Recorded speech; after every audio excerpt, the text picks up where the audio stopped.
Princess Diana delayed returning to Britain ahead of the car crash in Paris that killed her because of a Tory backlash against her campaign to tackle landmines, a former royal aide has alleged.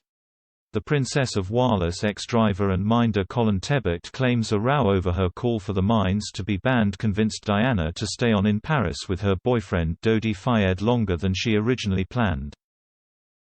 Speaking to the Daily Mail, Mr. Tebbutt says the decision kicked off the chain of events that led to her death with Dodi and their chauffeur Henri Paul in a crash in a tunnel on August 31, 1997. The former royal aide argued Diana would not have been in Paris on the night she died if it had not been for backlash from Conservative Party politicians.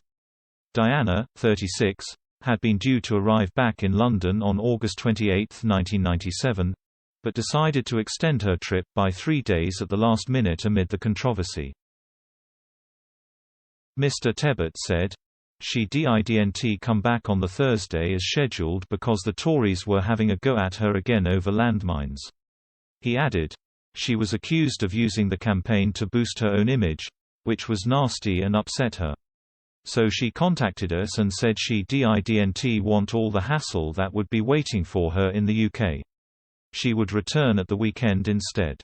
The ex-driver added, "If she had come back that Thursday, maybe we'd all be alive still today." While the row first erupted following Diana's trip to Angola the previous January, it reached fever pitch in August 1997. After which Diana came under fire from Conservative Defence Minister Earl Howe described her as a loose cannon who is ill-informed on the issue of anti-personnel landmines.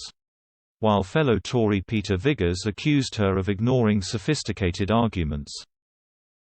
The row reached a head in late August 1997 after Diana gave an interview to a French newspaper in which she was asked about the UK's policy on landmines, whose abolition was so dear to her heart. The princess reportedly replied, "The former one was so hopeless," a reference to the Tory government which lost power in May 1997. And said she believed Tony Blair's new Labour administration was going to do terrific work.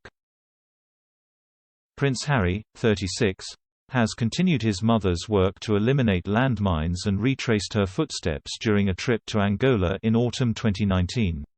He visited the Halo Trust, the same charity Diana previously worked with, and witnessed the extraordinary progress they had made since his mother's first visit.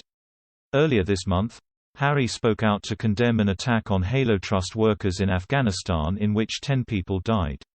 At the time, the charity tweeted to confirm the tragic news. Harry responded with a statement calling the attack an act of barbarism. He said, "In all, 26 members of the Halo Trust's Afghanistan team were killed or injured on Tuesday night in what was nothing less than an act of barbarism.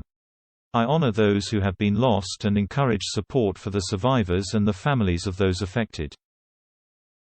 Those who work for Halo in Afghanistan face risks every day to remove the lasting, and still deadly, scars of war and conflict," continued Harry, 36. "The men who were attacked come from the very communities in which they work. They joined Halo to protect and restore their country and their homes. As I understand it, the deminers who lost their lives were also protecting their friends."